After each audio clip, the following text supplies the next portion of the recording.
You ready? I'm Aimee, the head of recruitment at House, and I've been in the business since January 2025. So I grew up with my mum, my dad and my two older brothers. We would go on family holidays every year. I had a really beautiful childhood. Unfortunately, when I did get to the age of 10, my mum and dad did get a divorce, and I went with my mum and my two brothers went with my dad. This brought me and my mum so much closer together, and even now my mum is literally my best friend. And when I was younger, my mum got me into gymnastics at the age of 3.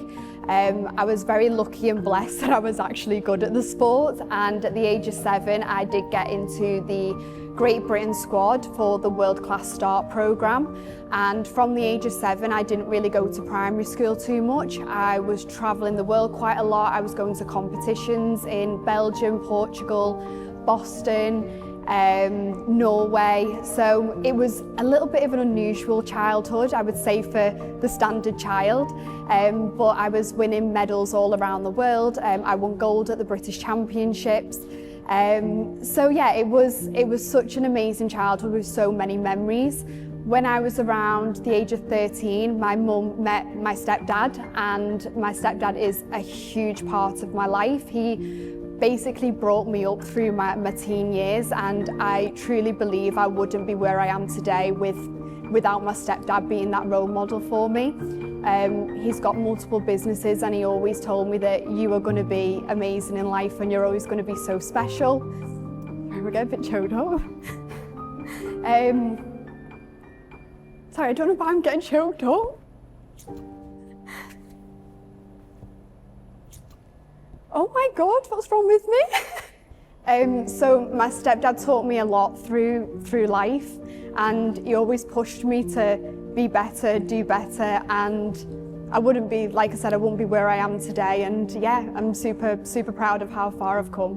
When my mum got a divorce, it was really tough. I was 10 years old, and it was a time of my life where obviously I was in school at that point. I was in year 6, and I remember crying quite a lot at school because I didn't really quite understand why my mum and dad were splitting up. We were moving out of our childhood home that I'd grew up in since the day I was born. So it was, I do remember it being quite a difficult time for me. But I think when my stepdad came into my life, it kind of taught me that life can be beautiful, and my mum can be happy, and she can find someone else that gives her that love. And I think the way my stepdad treats my mum, I think that's what I've always looked at in terms of what I want in my relationship. And I met Archie around 3.5 years ago in Dubai, and never thought I'd actually meet someone in Dubai. And yeah, I love my relationship with Archie. He treats me with respect, with love. He's very kind, and I just feel very lucky to have him. So I was a gymnast till the age of around 13. When I was around 12, I was getting really bad back pains, and my coach put me into physio. So my mum was taking me to physio once a week. And when it comes to gymnastics, especially rhythmic, because you are so bendy, and from a young age you're bending your body into very unusual positions, as you would like to say, and over time that had a real effect on my back. And unfortunately the physio said to me if I did continue with the sport, I probably wouldn't be able to walk by the age of 40. So it was something that was really tough for me mentally to step away from that sport. I had sore ankles, I had a sore back. So it was mentally challenging on my body. So yeah, unfortunately I did have to step away from the sport around age of 13. But it brought me so much joy in life and throughout my childhood. Gymnastics gave me a lot of mental resilience. It gave me the power to never give up and always keep pushing through. When times get tough, you just have to keep going.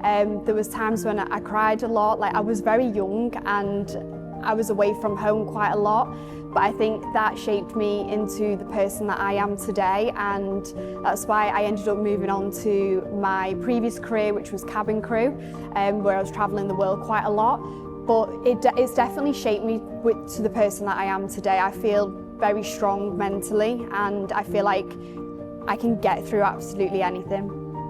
My auntie used to be cabin crew when I was younger, and I always looked up to her that I want to be cabin crew one day, I want to travel the world. And when I was 16, I left school and went to college. I went and done travel and tourism for a year, and then I went to do a cabin crew course. I didn't actually complete the cabin crew course because I actually got a job towards the end of it, and I ended up working for Jet2 for around 6 months, which was short haul. But that just wasn't my dream. I wanted to be on Virgin Atlantic in the red uniform with the red heels, and I wanted to be travelling further afield. I wanted to be going to America and just really experiencing life.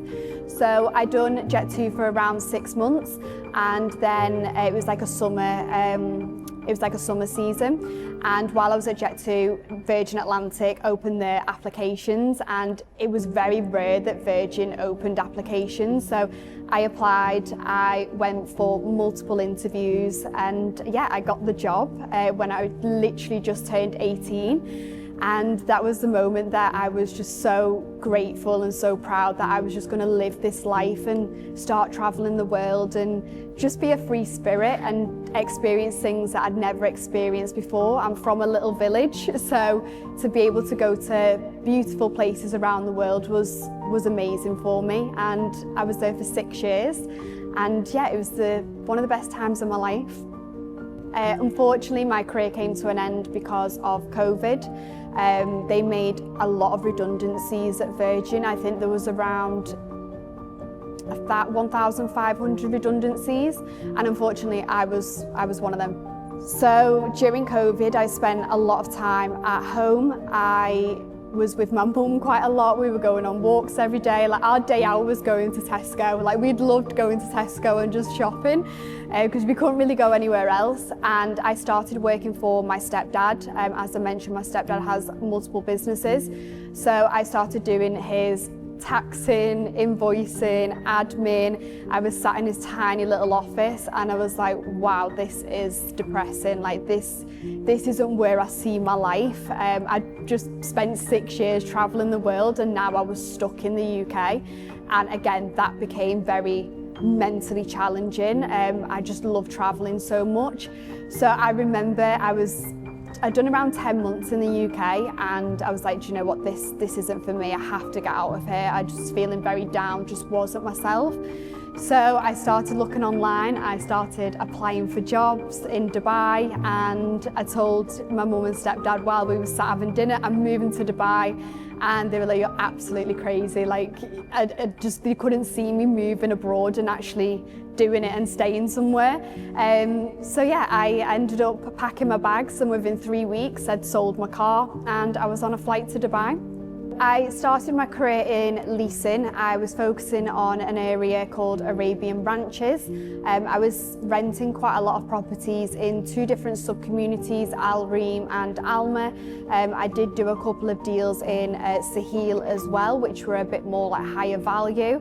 There was a couple of deals that I did lose. There was a 700,000 dirham property in Hatton in the ranches, and I unfortunately lost that deal. But there was a lot of highs and lows. I'd moved my life to Dubai, and I'd come into a commission-only role. So I struggled to find my feet, I would say, for at least the first couple of months. I knew I wanted to be in Dubai. I knew I wanted to be in the real estate industry, and I actually stayed in leasing for around 10 months, and then I got approached with an opportunity to go to another company. And the opportunity presented of getting into recruitment. And I thought, you know what, let's give it a go, see how it is. And I started in the job, and the rest is history. I fell in love with doing recruitment. I fell in love with supporting people, helping people find jobs, and then watching them succeed. I think because I had been through the process of relocating my life to Dubai myself, and then I've been through the process of actually being a real estate agent. So when it came to recruitment, I felt like I could be so raw, so honest with these people that I was potentially hiring, and I felt like they bought into me as a person because I could really speak from experience. So yeah, I'm still in recruitment just over 4 years later. I then moved to House in January 2025 as the head of recruitment, and since that point I feel like I have grown massively. I've grown personally, professionally. I feel like I've just learned so much from the people around me. There is so many people in House that are so knowledgeable and so supportive. I feel like no matter what support you need, there's always people there to help you and guide you in the right direction. In a nutshell, House has changed my life. It has given me more money in the bank. It's given me the opportunity to really live a comfortable lifestyle, and I'm so grateful for Charlie Bannon picking up the phone and poaching me that day over a year and 8 months ago, I think it is now. And yeah, that was the moment that my life did really change coming into House. So I have a little dog, a little teacup poodle called Nala. She is my baby. She's my world. I absolutely love her to pieces. So I spend a lot of time with Nala and Archie. I do love going out for lunches with my friends. I have a really lovely group of girlfriends here in Dubai, and we're all very, very close. So I love spending a lot of time with them. I don't really go to the gym, so I do spend a lot of time just eating food, taking my dog on walks, going to the beaches, and I do like going to brunches on the very odd occasion. The things that I value the most in life is health, happiness, my family, being surrounded by people that I love. I've got a niece and 2 little nephews, and they are my absolute world as well. My brother also has 2 children that he has fostered, so we've welcomed more people into our family, which is amazing. So yeah, I just love being surrounded by people that I love and just really wanting to be happy more than anything. So the next 5 years, I would love to be living in a villa, which is something that me and my partner are actually in the process of doing right now. Maybe have another little dog. I'd love to be married, and I'd love to have travelled to more countries that I've never been to before. From a professional point of view, I would love to still be at House. I feel like it's my family, it's my home, and I would love to have maybe progressed to a director's role and just really helping shape the business and just grow the business even more, and just watching the success of people within House as well. House has changed me so much. I feel like I've grown personally and professionally. It's gave me the financial freedom, it's gave me opportunities to be able to do things in my personal life as well. But yeah, I feel like I've grown so much, and I'm so grateful for the opportunity that Charlie Bannon and James Perry gave me. I'm grateful that they believed in me and they trusted me with such a big role in the business, because it's my responsibility, my team's responsibility to be growing this business with the right people. And I think that's the best thing about House is that the environment, the culture is just amazing. So being responsible for bringing the right people into the business to keep that culture and keep that environment there is so important. So I'm so grateful that they put their trust in me and belief, and yeah, gave me the opportunity.